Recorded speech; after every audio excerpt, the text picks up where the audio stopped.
João Gonçalves Pereira, as mesmas perguntas. Deve ou não ser apreciado e votado no Parlamento este plano de reestruturação da TAP? Antes de mais, muito obrigado pelo convite, José Gomes Ferreira, cumprimentar também aqueles que estão neste mesmo debate e dizer-lhe o seguinte. Em primeiro lugar, a 15 de outubro, numa audição parlamentar com Pedro Nuno Santos, eu confrontei-o precisamente e desafiei-o a vir apresentar ao Parlamento aquilo que é o plano de reestruturação da TAP. Perguntei-lhe, inclusive, se iria acontecer ao plano de reestruturação da TAP aquilo que aconteceu ao PRR, o Plano de Recuperação e Resiliência, que foi apresentado em Bruxelas e que não tinha sido apresentado no Parlamento. E, portanto, só depois disso é que nós tivemos conhecimento. Pedro Nuno Santos, nessa audição, dia 15 de outubro, assumiu o compromisso de levar ao Parlamento a discussão desse mesmo plano. Não o fez, eu diria que ficou mais ou menos aqui a meio caminho. Hoje tivemos uma reunião de cerca de 1h30, onde o Ministro prestou um conjunto de esclarecimentos. Mas o que é certo é que uma matéria desta natureza tem que ser, eu diria, não votada, mas pelo menos tem que ser escrutinada, discutida em sede parlamentar. Mas porquê é que diz não votada? Porque é muito importante para o não, ponto repare, em que começamos esta questão, conversa. não, é porque a votação, aqui estou de acordo com aquilo que foi aqui dito pelo João Paulo Correia. Quer dizer, isto é uma matéria do foro governativo. O Parlamento tem a obrigação de fiscalizar, não tem que validar aquele mesmo plano. O Governo apresenta, e o documento que é apresentado é, ao nível do Parlamento, é o Orçamento de Estado. E no Orçamento de Estado, isso sim, nós temos que discutir, temos que votar, podemos propor alterações, e há verbas que estão naquele Orçamento de Estado que estão consignadas precisamente, no caso concreto, à TAP.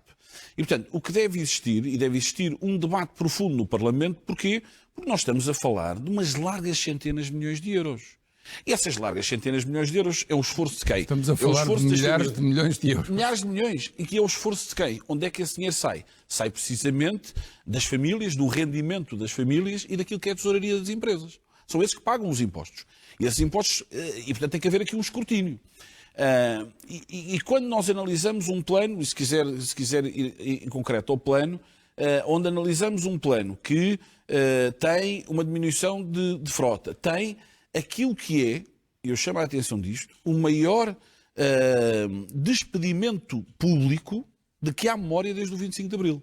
E estamos a falar de um despedimento público em plena pandemia e com um governo de esquerda. E, portanto, como é evidente, esta matéria tem que ser debatida, deve ser escrutinada, cabe ao Parlamento fazer a fiscalização, e esse é o papel do Parlamento, é fiscalizar. E, portanto, ainda hoje, como o João Paulo aqui referiu, foi votado no Parlamento a ida do Ministro Pedro Nuno Santos, precisamente ao Parlamento, para debater o plano. Agora, o que é certo é que nós estamos aqui sentados, eu e o João Paulo, estará o Bruno e a Isabel também de outras forças políticas. O que é certo é que nenhum de nós tem o plano de reestruturação da TAP. Sobre isso eu posso emprestar. Sobre isso posso emprestar-vos alguns slides. Então será apresentado na Comissão da Economia. Este governo é muito fértil em PowerPoints e nisso eles são muito bons. Pronto. Agora, mas tem aqui o essencial do plano. Tem aqui o essencial do plano. Sei que há aqui uma... Já lá vamos. Sei que há aqui uma redução da massa salarial de 250 a 300 milhões de euros ao ano. Enfim, há aqui o total de 3 mil trabalhadores que têm que sair e os vários departamentos da casa onde se terá que verificar esses cortes. Enfim, mas é importante... Mas ainda estamos na discussão política. Mas é importante debater o plano e perceber que alternativas é que existiam. E que erros é que foram cometidos em todo este isso é muito importante. Mas então fazemos já a ronda seguinte. Sim, senhor. João. A essência do plano e alternativas ou não? Não, vamos falar das alternativas que existiam e que foram oportunidades perdidas. Certo. Alternativas numa escala do tempo que também tem que ter consciência. E as pessoas estão lá em casa, às vezes diz-se muita coisa. Desde 1998 que não há um cêntimo dos contribuintes que tenha sido injetado na TAP. E isto acho que é importante dizer isto. Em segundo lugar, dizer o seguinte. Nós tivemos um ministro e temos um ministro que tem sido um destruidor ativo daquilo que é a própria empresa. E tivemos isso no Parlamento, já irei explicar. No Parlamento, tivemos isso em várias entrevistas, em notas públicas. E a questão passa pelo seguinte. Vamos lá ver. A TAP, e isto para quem não está lá em casa às vezes é difícil tentar perceber, mas a TAP tem uma SGPS. Há a TAP SGPS e há a TAP SA. A TAP SA é aquela que é a companhia aérea. A TAP GPS tem várias empresas. Tem a companhia aérea, tem o handling, tem uma empresa o catering, que é um tem buraco manutenção no financeiro Brasil, que é de manutenção no Brasil. E o que é que... E o José Gomes Ferreira disse bem há bocado que a TAP é a única companhia aérea europeia que não está a receber apoios, designadamente ao nível do Covid-19, que são apoios, em muitos casos, a fundo perdido. E porquê é que a TAP não está a receber isso? Não está a receber isso porque o governo português, em Bruxelas, em vez de pedir apoio para a TAP SA, e a TAP SA, em 2019, deixa-me dar este dado que é importante, tinha capitais próprios positivos de 135 milhões de euros. Tinha lucros e teve lucros no segundo semestre de 2019. Para os espectadores perceberem, o João está a falar da companhia que faz o transporte aéreo, que é uma das companhias do grupo. Mas exatamente. Então, desculpe lá, João, não posso deixar de se entalhar, mas acha que Bruxelas vai na conversa de aceitar um plano de reestruturação que é só sobre a TAP SA? Claro que tem que lá meter tudo. Não, mas espera. Não por uma razão. Porque quando tem um ministro que diz que há uma empresa que está falida, isto foi dito pelo Sr. Ministro, que a empresa está falida, que a empresa está mal gerida, etc. Portanto, como é evidente, em Bruxelas, quando lhe aparecem com os números da TAP SGPS no pedido de apoio, repara o seguinte, eu vou dar um exemplo que é uma companhia aérea alemã, a Condor, que pediu apoio, repare, teve uma injeção de capital de 300 milhões de euros. Chegou a fevereiro de 2019. Fevereiro de 2019 tinha esgotado essa verba. A Condor recebeu ou não recebeu apoios e está no plano de apoio da parte da Covid. Está. E, portanto, o que nós temos aqui, vamos lá ver, já se percebeu que este governo e os contribuintes estão reféns e são vítimas deste governo.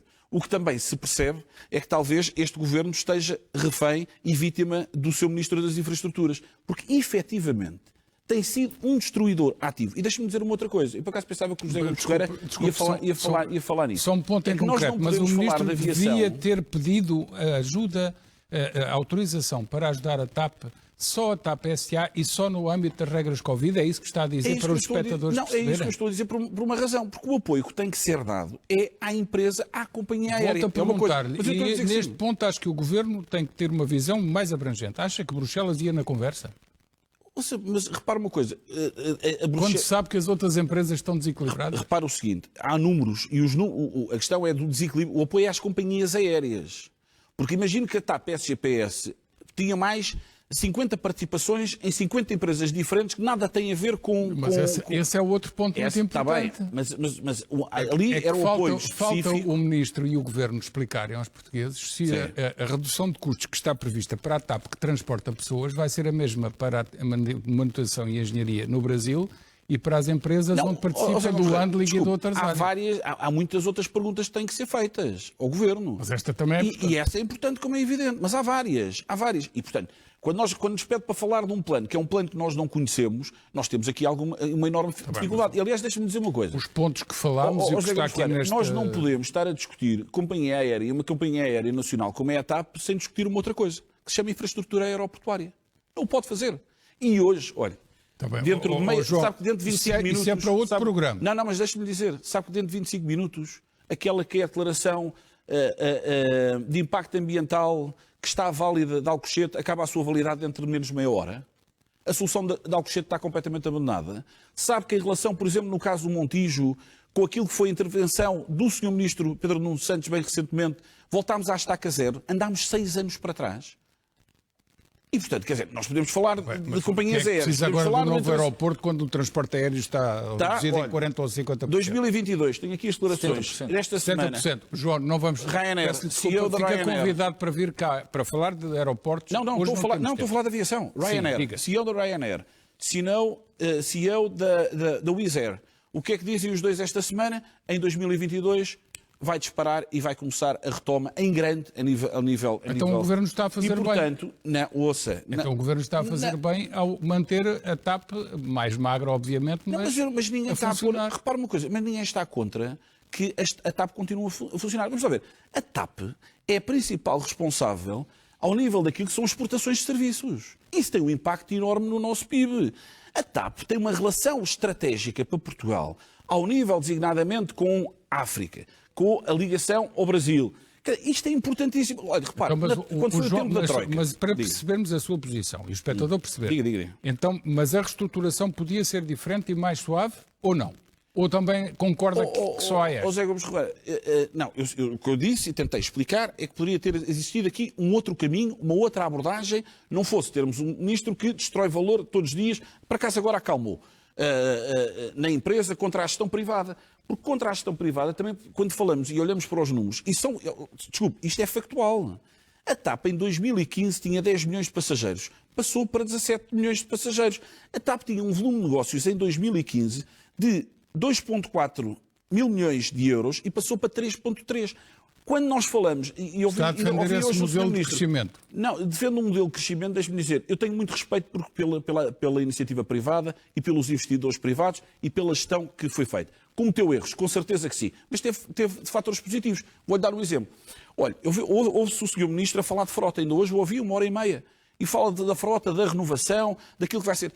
Essa renovação tem a ver com decisões que foram assumidas pelo o acionista privado. E, portanto, não venham dizer que aquele discurso tem sido em regra da esquerda, que é o CDS e o Sr. Deputado está a defender a posição do acionista privado e dos privados. Bem, não poderei defender outra coisa. Nós defendemos esse modelo, que foi o modelo da privatização. E, portanto, quer dizer... Levava-nos para uma longa conversa, porque isso com certeza, tanto a gestão privada como... Com certeza que sim. Como o período em que o Estado interveio na TAP foi sempre um contínuo de comprar mais aviões. E como sabemos, desculpem, eu tenho que dizer isto aqui, as investigações a quem recebeu comissões aí estão para continuar. Isso é outra coisa. Uma coisa muito importante que esteve por detrás de quem queria controlar a TAP. Mas isso leva-nos a outra conversa. Mas o que é muito importante para a nova TAP e para a reestruturação, há uma coisa muito importante, é termos uma TAP, e não foi por acaso que a Lufthansa manifestou interesse na empresa. E deixa-me só lhe dar este exemplo. Para terminar. Mesmo para terminar, porque eu sei que o José Gomes Ferreira é sensível a este argumento. Vamos lá ver. Quem diz que uma empresa está falida, como estava a TAP, não é? Quer dizer, depois foi feito o teste do algodão. O teste do algodão é o quê? São os mercados financeiros. Teve uma emissão obrigacionista em 2019. Então, mas alguém mete dinheiro numa empresa e quer dizer, que não tenha a certeza que vai ter o seu retorno. O respaldo da garantia de Estado indireta. Não. Indireta estava lá. Não, mas a TAP conseguiu-se financiar também naquilo que são os mercados financeiros ao nível europeu. E são mercados onde estão os institucionais a investir e obteve esse mesmo financiamento. Já voltamos à conversa com 30 segundos. Só para deixar tem aqui, que ser mesmo 30 segundos. Primeiro, a TAP não pode ser um saco sem fundo. Em segundo lugar, não pode haver cheques em branco para a TAP. Em terceiro, cada euro que é colocado na TAP tem que ser fiscalizado. E, portanto, aí o papel do Parlamento é um papel importante. Muito bem.